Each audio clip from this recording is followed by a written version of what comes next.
రాష్ట్రంలో దళిత గిరిజనులకు జరుగుతున్న అన్యాయంపై వారికి మద్దతుగా హైదరాబాద్ నుండి మహబూబాబాద్ కు బయలుదేరిన కేటీఆర్ కు నగరగల్ మాజీ శాసనసభ్యులు చిరుమతి లింగయ్య గారు చిట్యాల దగ్గర కార్యకర్తలతో ఘన స్వాగతం పలికారు. ఈ సందర్భంగా వారు మాట్లాడుతూ, ఈరోజు గౌరవ BRS party working president KTR గారు మహబూబాబాద్ ధర్నా కార్యక్రమం ఎత్తున్న సందర్భంగా నగరికల్ నియోజకవర్గం నుండి పెద్ద ఎత్తున మరి స్వాగతం పలుకుతూ, ప్రధానంగా ఈరోజు మహబూబాబాద్ పోయే కారణం ఏంటంటే ఈ రాష్ట్ర ప్రభుత్వం, ఈ రాష్ట్ర ముఖ్యమంత్రి రేవంత్ రెడ్డి గారు ఆయన యొక్క నిర్ణయాలు కావచ్చు, ఆయన ఆగడాలు కావచ్చు, ఇంకా లంబాడి సోదరుల మీద వారి యొక్క దమనకాండ కానీ, దౌర్జన్యంగా భూములు గుంజుకునే కార్యక్రమం కావచ్చు, అలా కుటుంబ సభ్యులకు సంపద కోసం పేద వర్గాల దగ్గర భూములు రాసుకుని మరి కంపెనీల పేరుని ఈరోజు ఒక డ్రామా ఆడి మీరు విచక్షణ రహితంగా దౌర్జన్యంగా భౌతికంగా దాడులు చేసి అన్ని రకాల ఇబ్బంది పెట్టిన కార్యక్రమం అందరం చూస్తున్నాం. ఈరోజు దానికి ముఖ్యంగా ఎస్టీ సోదరులందరూ కూడా బీఆర్ఎస్ పార్టీ అండగా ఉండాలని చెప్పి సైనిక వేయడం కోసం అన్ని రకాల వాళ్ళకు కోర్టులో కానీ, వాళ్ళకు మరి మానవ హక్కుల కమిషన్ కావచ్చు కానీ అన్ని రకాల మరి బీఆర్ఎస్ పార్టీ కేటీఆర్ కేసీఆర్ నాయకత్వంలో మనం ముందుకు తీసుకెళ్తూ ఖచ్చితంగా బీఆర్ఎస్ పార్టీ చేసే కార్యక్రమాలు ఎప్పుడు కూడా ప్రజల పక్షాలు ఉంటాయి. కాంగ్రెస్ పార్టీ చేసే ఆగడాలని అరికట్టడం కోసం ఎప్పుడు కూడా వెనకాడదు. ఇలాంటి చిల్లరమల రాజకీయాలు చేస్తూ ప్రజలు కూడా ప్రతి గమనిస్తూ ఇచ్చిన హామీలను అమలు చేయకుండా అరాచకాలకే పరిమితం అయిపోయింది పార్టీ తప్ప ప్రజలకు ఏమాత్రం కూడా మేలు చేసే పరిస్థితి లేదు. ఇంత దిక్కుమాలిన ప్రభుత్వం ఈ భారతదేశ చరిత్రలో ఎన్నడూ కూడా అతి కొద్ది సమయంలో ఇంత వ్యతిరేకత అనేది స్పష్టంగా కనబడుతుంది. కాబట్టి ఖచ్చితంగా కేసీఆర్ మళ్ళీ మాకు శ్రీరామ లక్ష్యాన్ని రైతుల్లో కానీ, ప్రజల్లో కానీ, వ్యాపారవేత్తలు అన్ని వర్గాల్లో కూడా కోరుకుంటున్న సంగతి ఈ ప్రభుత్వం గుర్తుపట్టాలి. ఏమైనా ఒక కూతుర పురాణానికి పరిమితమైన తప్పితే పని విధానం మాత్రం ఏమాత్రం పెరిగనేది లేదనేది స్పష్టమైంది.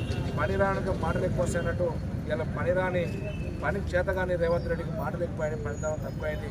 ఇలాంటి చేతగాని ముఖ్యమంత్రి రాష్ట్రానికి ముఖ్యమంత్రి కావడం సిగ్గుసేటు. ఏమాత్రం నైతికంగా ఉన్నా పదవికి రాజీనామా చేసి ఇంట్లో కూర్చుంటూ పెట్టడానికి సందర్భం తెలియజేస్తుంది. నాగడపల్లి వివేర హోటల్ దగ్గర నల్గొండ మాజీ ఎమ్మెల్యే కంచెర్ల భూపాల్ రెడ్డి గారు, సాగర్ మాజీ ఎమ్మెల్యే భగత్ గారు, మిర్యాలగూడ మాజీ ఎమ్మెల్యే భాస్కర్ రావు గారు, ఎమ్మెల్సీ కోటిరెడ్డి గారు, మాజీ గ్రంథాలయ చైర్మన్ రేగట మల్లికార్జున రెడ్డి గారు, నాగడపల్లి మాజీ ఎంపీపీ సూదిరెడ్డి నరేందర్ రెడ్డి గారు భారీ ఎత్తున కార్యకర్తలతో తరలివచ్చి కేటీఆర్ కు ఘన స్వాగతం పలికారు.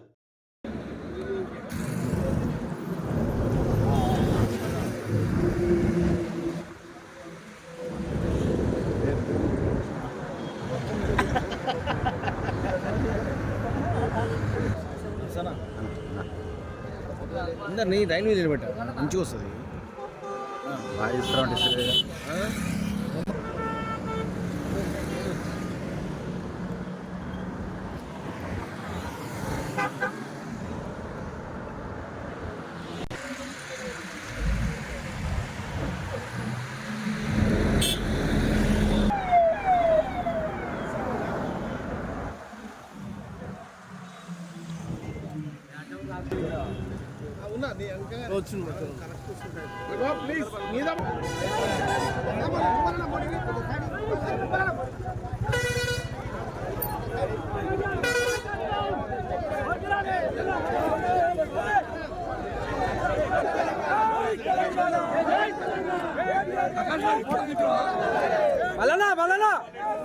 జమాల్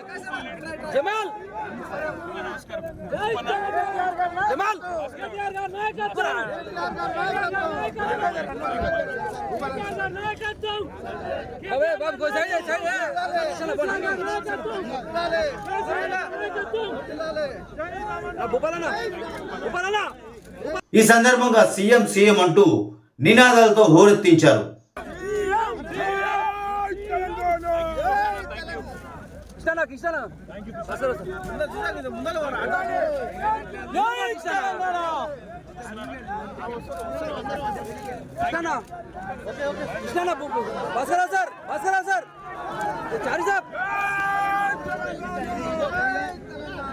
अरे आगे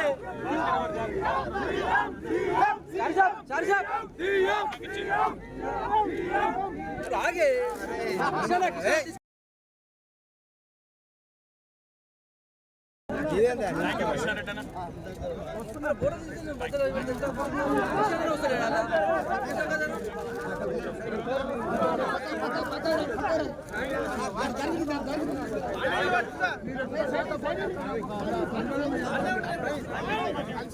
కేటీఆర్ గారి నాయకత్వం